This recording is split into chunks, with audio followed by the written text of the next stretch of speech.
Assalamualaikum warahmatullahi wabarakatuh. Bismillahirrahmanirrahim.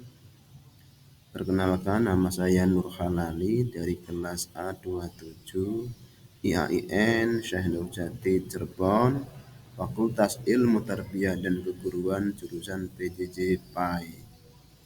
Sebelumnya kami ucapkan terima kasih kepada Bapak dosen sebagai pembimbing, yaitu Pak Muhammad Arifin M.Hum, atas segala ilmu yang diberikan. Mudah-mudahan bermanfaat bagi kami semua.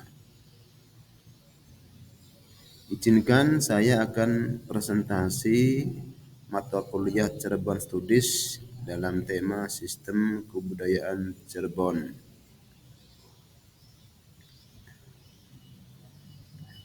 Sistem kebudayaan Cirebon yaitu sistem kepercayaan dan ritus keagamaan. Nanti di sini ada banyak sekali yang subtema yang akan kami sampaikan.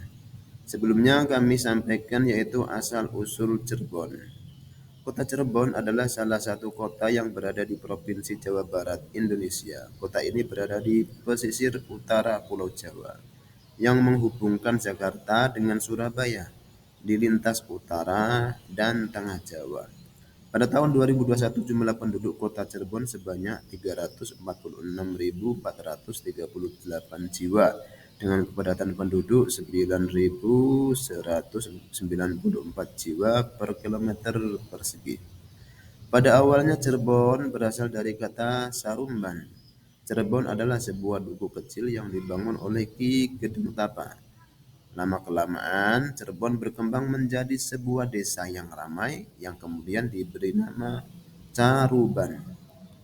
Caruban dalam bahasa Jawa, Carub dalam bahasa Jawa artinya bersatu padu.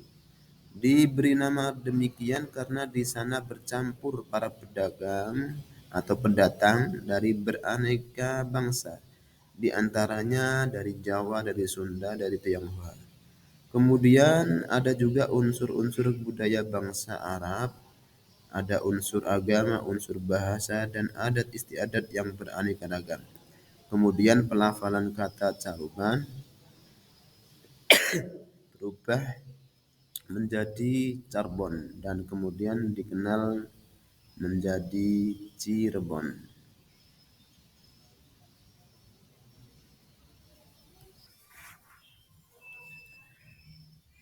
Selanjutnya topik yang kita akan bahas adalah yang pertama sistem kemasyarakatan dan ritus siklus kehidupan, kedua sistem mata pencarian dan ritus mata pencarian, kemudian sistem kesenian dan sistem teknologi di Cirebon. Pembahasan pertama, sistem kemasyarakatan dan ritus siklus kehidupan. Di Cirebon dikenal ada budaya adat istiadat yaitu muludan. Muludan adalah sebuah tradisi unik yang berkembang di tengah masyarakat Cirebon. Tradisi ini dilakukan dalam rangka memperingati kelahiran Nabi Muhammad SAW yang jatuh pada tanggal 12 Rabiul Awal dalam penanggalan Hijriah. Biasanya tradisi ini dirayakan sepanjang bulan Rabiul Awal atau masyarakat Cirebon lebih mengenalnya dengan bulan Maulud. Tradisi Mauludan di lingkungan keraton. Ada beberapa tradisi di lingkungan keraton yang biasa dilakukan, yaitu yang pertama Panjang Jimat. Panjang Jimat adalah sebuah simbolisasi dari proses kelahiran Nabi Muhammad SAW yang berlangsung pada tanggal 12 Rabiul Awal. Penyelenggaraan tradisi Panjang Jimat ini diselenggarakan di 3 keraton besar Cirebon, yakni Keraton Kasepuhan, Keraton Kanoman, dan Keraton Kacerebonan. Kemudian tradisi yang biasa dilakukan yang kedua adalah siraman panjang. Proses pencucian pusaka yang berlangsung setiap tanggal 5 Maulud. Pusaka yang dicuci adalah perabotan keramik berkaligrafi meliputi 9 piring topsi dan 40 piring pengiring serta 2 guci dan 2 gelas. Tradisi selanjutnya yaitu nyiram gung sekaton. Kata sekaten sendiri berasal dari kata syahadatain atau bersyahadat. Tradisi ini dimulai ketika Sultan Trenggono Raja Demak Bintoro memberikan gamelan sekaten kepada Ratu Wulung Ayu pada tahun 1520. Ratu Wulung Ayu adalah putri dari Sunan Gunung Jati dan Nyimas Tapusari dari Majapahit. Dan masih banyak lagi tradisi-tradisi yang ada di Cirebon yang biasa dilakukan ketika bulan Maulud. Kemudian tradisi selanjutnya adalah saparan. Sapar juga dikenal dengan bulan yang sering terjadi malapetaka atau bulan sing akeh sial atau bilai. Khususnya hari Rabu terakhir di bulan ini atau bulan Safar atau orang Cirebon mengenalnya dengan istilah Rebo Kasan. Asal-usul keyakinan ini juga belum jelas, tapi dari beberapa sumber yang diyakini masyarakat bahwa di hari Rabu terakhir di bulan Safar ini biasanya banyak terjadi bala. Tradisi Safaran ada beberapa tradisi yang dilakukan oleh masyarakat Cirebon yaitu Tarwuji dan Ngapem. Ritual Tarwuji dan Ngapem merupakan bagian dari tradisi Muludan yang dilakukan pada Rabu Rabu terakhir bulan Safar. Tarwuji yang berasal dari kata tawur atau menabur koin dan aji yang artinya orang mampu atau tuan haji. Istilah ini mengacu pada ritual bersedekah di mana keluarga keraton menaburkan koin atau sawer untuk dikumpulkan oleh warga. Tarwuji ini diadakan sebagai bagian dari rangkaian tradisi Rebo Kasan, yaitu acara yang dilakukan pada Rabu terakhir bulan Safar atau menjelang perayaan Maulud Nabi. Ngapem, kemudian ngapem bentuk rasa syukur. Ngapem berasal dari kata apem yaitu berupa kue yang terbuat dari tepung beras yang difermentasi. Apem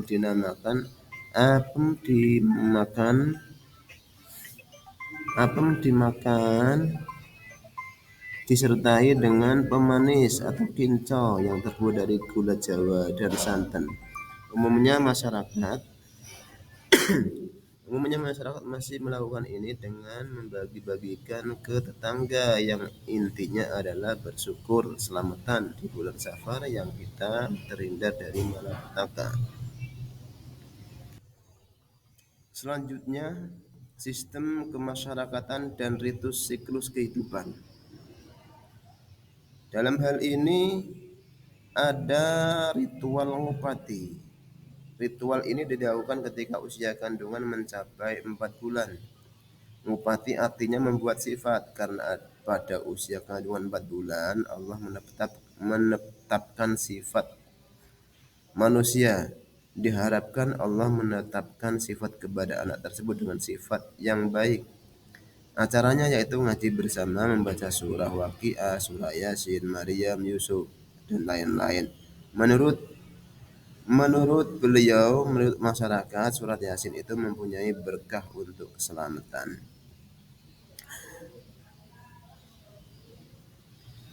Upacara ngupati Upacara ngupati banyak dilakukan oleh masyarakat dalam rangka mencari berkah untuk keselamatan. Ada juga surat Waqiah adalah harapan orang tua agar kelak ketika anak lahir ke dunia mendapatkan banyak rezeki. Kemudian surah Yusuf dibaca dan surah Maryam dibaca agar nanti kalau anaknya laki-laki mempunyai rupa dan akhlak seperti Nabi Yusuf. Dan jika perempuan dapat meneladani sifat Siti Maryam, ibu Nabi Isa. Intinya, sifat-sifat yang ada di dalam isi Al-Quran melekat dalam anak tersebut. Dalam mengupati biasanya membuat ketupat untuk acara makan setelah pengajian tersebut. Kupat ini merupakan simbol leluhur zaman dahulu, yaitu untuk membuat sifat yang baik. Kemudian sistem mata pencarian dan ritus mata pencarian. Di Cirebon Ada upacara yang namanya sedekah laut atau nadran dan upacara-upacara yang lain yang biasa dilakukan oleh masyarakat Cirebon. Cirebon terbagi menjadi dua masyarakat yakni agraris dan maritim. Masyarakat pesisir memilih mata pencaharian nelayan dan pemilik tambak karena lokasi tempat hidupnya yang dekat dengan perairan Teluk. Sedangkan mata pencaharian utama masyarakat pedalaman Cirebon ialah sebagai petani dan peternak. Komoditas utama yang ditanam para petani ialah beras, tebu, kopi, nila, dan sayur-sayuran. Kemudian upacara nadran adalah upacara adat yang dilakukan sebagai rasa syukur terhadap hasil tangkapan ikan. Upacara ini dilakukan dengan menyembelih kerbau, melarung kepala kerbau ke laut, dan dilanjutkan dengan arak-arakan yang disebut itir-itiran. Pada saat itir-itiran, para peserta akan membawa replika-replika hewan nyata maupun mitologis seperti ular, katak, hingga naga. Hal ini dilakukan untuk menunjukkan kemenangan Islam yang mampu mengundang berbagai makhluk untuk melawan kebatilan.